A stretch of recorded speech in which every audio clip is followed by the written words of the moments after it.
Hey guys, I hope you enjoyed all of our World's Strongest Man videos over the last week. It's been a blast bringing it to you. What a competition. Yes. Today we're bringing you our last little recap, our thoughts about the contest, how we feel people did. We're going to check out whose predictions were best out of Liz and myself. And Liz also has some really cool, interesting facts that I hope you're going to enjoy. So we have to start off and take a look at the one and only Mr. Tom Stoltman, the newly crowned World's Strongest Man for 2021. Liz, Tom was amazing this year. So the really interesting thing about Tom's career is that this is his first competition win that isn't Scotland's Strongest Man.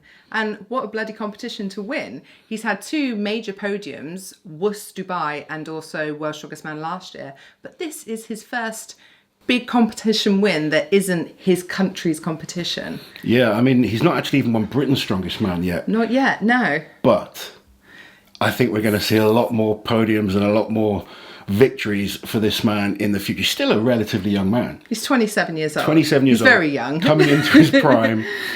And just with the genetics he's got and now the confidence that he's got that win. And that's the important part for Tom as well. I mean, well. there's so many great youngsters out there right now. But Tom, when you look at Tom, you see the likes of Thor. Yeah. You see that kind of ability to dominate. Mm-hmm. And I honestly believe he's going to get better.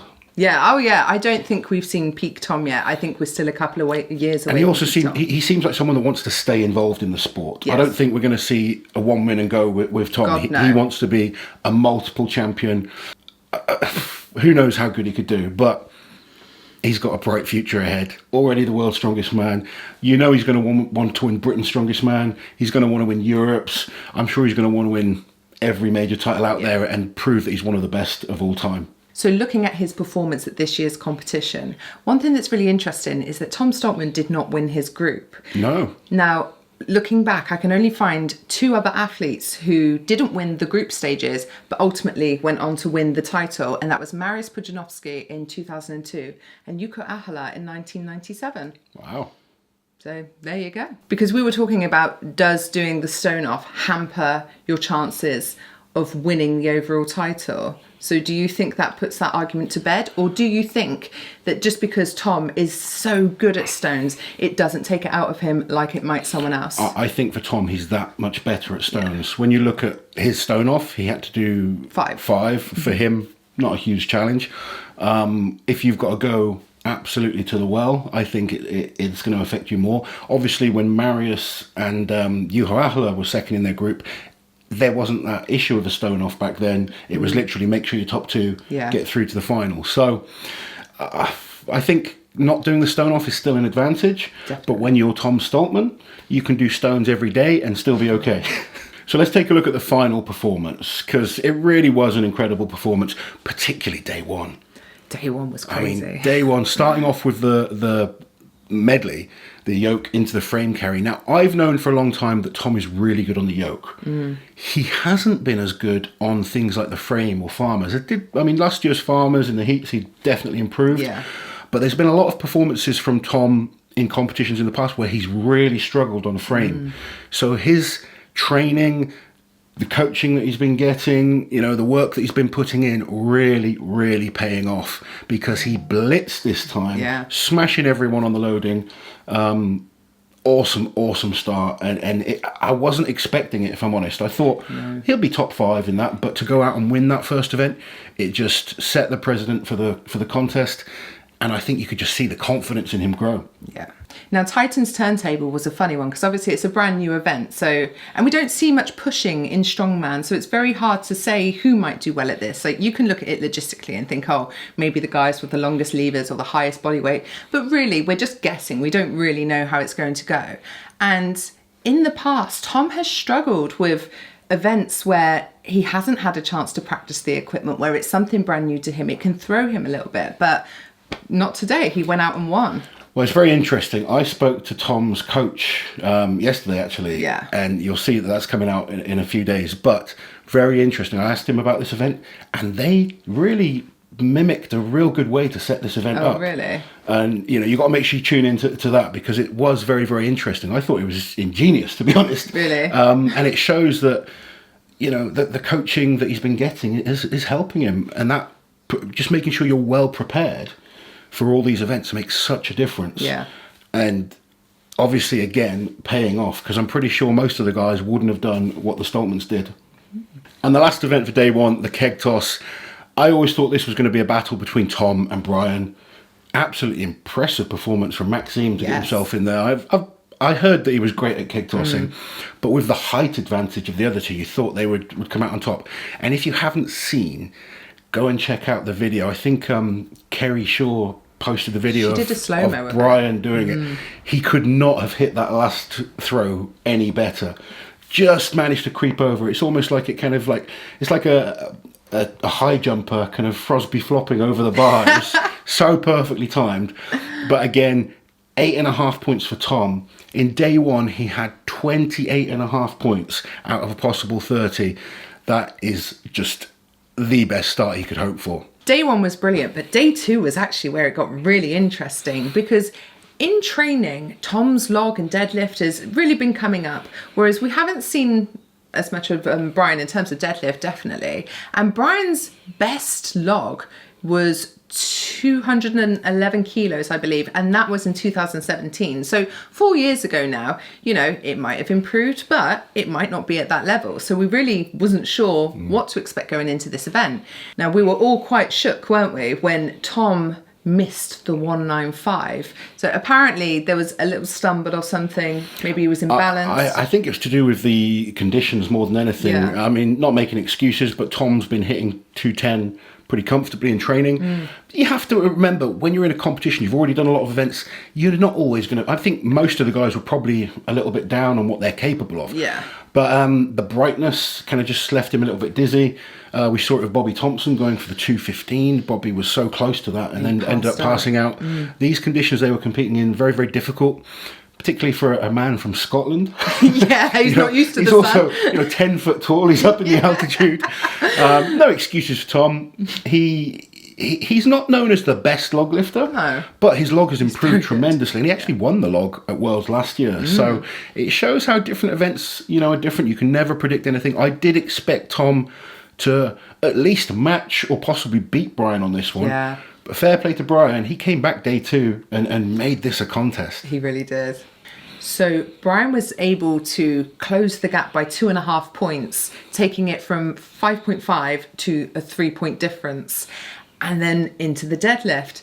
And again, wasn't 100% sure, but Brian beat Tom on the deadlift. And this is where things got really spicy, because they came out of that event with just 1 point separating them. Which meant it all came down to the stones. Which is kind of what we all wanted, but at the same time, my nerves, oh my goodness. I don't know why I'm nervous, because I would have been so happy for either of them to win, because either way, it's an amazing story, isn't it? It is. Two just incredible athletes. And I think you have to say the best two stone lifters in the competition. Brian at one time was the king of the stones. Tom has taken that mantle, and if you went in like any competition, I would say 9 times out of 10, Tom wins the stones. Tom is so confident at stones, but it is one of those events. It's not like a deadlift for max where you just can lift it or you can't. There is elements that anything can happen. Yeah. A slight slip, a slight stumble. We've seen stones roll off and not go in the hole. We've seen platforms fall over before. Yeah. There's just that slight doubt in your head that the tacky might not work. Or, there's all these little things that can affect Atlas stones. They're not sort of universally the same. You do the same set of stones, but in different conditions, they can feel different. So I'm sure he was confident, but there would have been that slight little nag niggle. And the nerves to think... Yeah.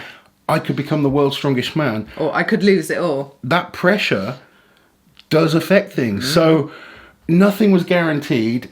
Brian's been in that position before where he's used to that kind of, pressure cooker situation where he's been up against Adrunas a number of times to win titles, and it's, neck and neck between the two of them. But Tom held it together, smashed through the stones. What was his time? His time was 20.21 seconds, an unintentional tribute to the year that he won the title. It's actually the second fastest time ever with that set of stones. Yes. The fastest time ever the year before by Tom Stoltman. So he has the 2 fastest times with the set of stones. I don't think anyone can deny that he is the best stone lifter in the world. won his first World's Strongest Man, the first Scotsman to win. Congratulations, Tom Stoltman. Right then. The prediction comparison. Yeah. Underneath Nobody me is cares.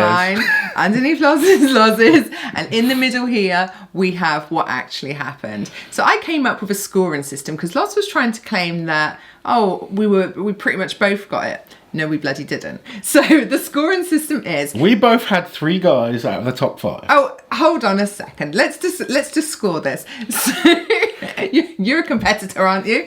Now, if you get the guy in the right position, 2 points. If you get them within one position, 1 point. Okay? Right. So let's have a little look at mine. Tom Stoltman winning. Ding, ding, 2 points. Brian Shaw within one place. Ding, 1 point. Maxime Boudreau within one place. Ding, I have 4 points. Let's look at Loz's. Tom and Brian within 1 point each. Ding, ding. That's it. 2 points, 4 points. I win, you lose. I noticed you didn't say anything about the predictions from the heats that I beat you on. That doesn't matter. The final is all that ultimately matters. And can I also say, because I feel a little bit validated, that I said Maxime Boudreau could get between Tom and Brian on the stones. I was poo-pooed. You said no way. People accuse me of hating Brian, but I was bloody right. Maxime Boudreau came second on the Atlas stones in the final. Did he? Yes, he fucking did. So I will accept apologies in way of flowers, chocolates, that kind of thing. Have a plant. Is this my apology plant? Thank you so much. Get that out of here. Okay, you won a prediction for the first time in a long time. So well done, Elizabeth. Auntie Liz gets the predictions right. You are the winner. Forfeits can be sent through below. Comment below. We'll do a forfeit video just for fun. We're not going to lose the beard though, are we? Because we're saving that. The beard is covering the double chin. So for now, it has to stay. But yeah, amazing performances by so many guys. The World's Strongest Man this year, I have to say, probably one of the best contests I've ever... Not seen. ...refreshed on a spreadsheet. The excitement between the battle for first and second, yes, and then the battle for third place between 5 guys. Crazy. I mean, I was gutted for Luke because he'd performed so well in the heat, so well through the final, and just a slight mistake on the stones. Again, spoke to his coach that Luke kind of struggled with the tacky. Right. He always goes without sleeves because he sweats a lot, and I think he struggled to get the tacky to work for him. And that's what I said, Tom Stoltman could have had that kind of affect him. Yeah. Honestly, normally, we would have expected better from Luke on the stones. It was a disappointment, but bittersweet, I guess, because he got to witness his brother winning. So I know he's going to be over the moon still. Yeah. So we've both chosen our own man of the match, haven't we? Guys that we think, not necessarily winning or anything like that, but we think they put in some awesome performances. So for me, it has to be JF Caron. JF tore his hamstring on the first event of the final. Now, he sent me the picture. I've seen the bruising. Oh, it's gross, isn't it? The guy, I do not know how he got through 6 grueling events against the best guys in the world. And let's think about this, right? He got 10 reps on the deadlift with a torn hamstring. 10 reps. If any of you guys have deadlifted, your hamstrings do a lot of the work. He finished the Atlas stones. You need your hamstrings on Atlas stones. The fact that he's been able to get into another top 5 at World's Strongest Man against this lineup of guys. Well, these events as well. Yeah, I didn't even think these were the best events for him. There's better events for JF. Oh, yeah. But he just shows how good a strongman he is, how underrated he is, and how tough he is. So for me, JF, you are the man. Okay, I've really struggled with this. It's almost like, you know how I get. I know, you want everyone to win. Beat myself up. I'm like, oh no, how can I pick just no, one? that guy's going to hate me now. Well, I'm just going to get accused of hating everyone. So there's so many worthy people, Maxime, Trey, etc. But for me, the man of the match is Luke Stoltman. To come out of that group, like when I saw the groups come through, I thought, what on earth? Like, what's going on with group 5? Yeah. I looked at the events, I thought, man, Luke's going to have a tough time of it again. And I did not predict that he would make the final. Yeah. I admit it. I thought Alexei and Kevin would get through to the final. Luke not only got through to the final, and then I looked at the events again and I thought, these aren't amazing for Luke. We've got the max log, but other than that, like when you try and start breaking it down, you think it's not brilliant. But Luke was brilliant. It's like this year, he came with a real fire in his belly. He wasn't just Tom's brother this year. He's never just been Tom's brother, but he has been treated that way sometimes in the past. When you watched him, you could tell this is a World's Strongest Man contender. Yeah, and the amount of comments I saw online from people questioning whether he would throw his own performance in favour of Tom. No way, never in a million years. No. Like, Luke is there for himself. He wants Tom to do well, but he doesn't put his body through this, his family through this. He doesn't do everything that he does to throw it at the last minute. No. Luke was incredible and he put on an incredible performance. I think I'm saying the word incredible too much, but I don't care. I'm excited again. So Luke Stoltman is my man of the match. Doesn't mean I hate Brian though. Doesn't mean I hate Brian. No, it's quite funny that you got a lot of Brian hate. Brian is so respected through the sport, through the fans, the athletes. He's just an incredible strongman. Yeah. I was so impressed. I mean, I did pick Brian to win. I was happy to see Tom win. Yeah. But I really have to say, leading up to this show, Brian impressed me. Yeah. He looked like it meant something to him again. It looked like he wanted to prove that he is the best in the world. Mm-hmm. And the guy's a class act. I've got to say, you know, he would have been extremely disappointed. He's a very competitive man, Brian. You know, that's why he's been so successful. He went and shook Tom's hand. He kind of congratulated the champion and just showed his own kids there and everyone watching what you do as a champion. So definitely. Class act to Brian. Whatever he chooses to do, he's going to get support. I think what we need to remember as well is that Brian was attempting to take the title 5 years after his last win. And that, I've looked back to see what the longest gap is. The longest gap is 2 years. Magnus Ver. Yeah. So it would be like you this year trying to win Europe's Strongest Man. Not going to happen. But that's not to say that Brian couldn't win Worlds. No. You know, I mean, like to come... Well, Brian would have been... He would have had the longest gap from winning. Yeah. He would have been the oldest man to ever win. He would have smashed so many records if he did this. And let's look. He was came bloody close. Yeah. 2-3 points in the end. Yeah. You know, it was so close. He really is one of the greatest of all time. So Liz has been putting some research in and come up with some quite interesting facts, to be honest. Some that I didn't even know. So I'm going to hand it over to Auntie Liz. Let us know these interesting World's Strongest Man facts. Between 2009 and 2016, just 2 men held the World's Strongest Man title, Brian Shaw and Zydrunas Savickas. But in the 5 years since then, we've had 5 different World's Strongest Man champions. Eddie Hall, Hathor Bjornsson, Martin Zlissis, Alexei Novikov, and now Tom Stoltman. It's going to be hard to dominate, I think, over the next few years. Yes, it's going to be very hard. Now here's a weird one. British athletes have only won the title in years that were an odd number. So Jeff Capes won in 1983 and 1985, Jamie Reeves won in 1989, Gary Taylor won in 1993, Eddie Hall won in 2017, and Tom Stoltman has won in 2021.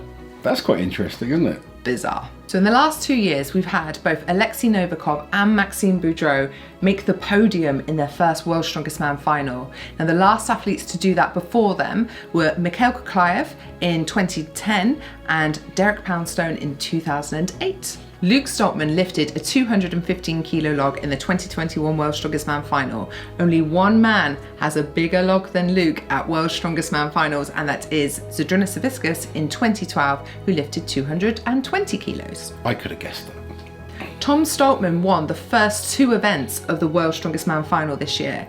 The last time the overall champion won the first 2 events was in 2004, and it was Vasil Vorastik. One of my favourites. Mm-hmm.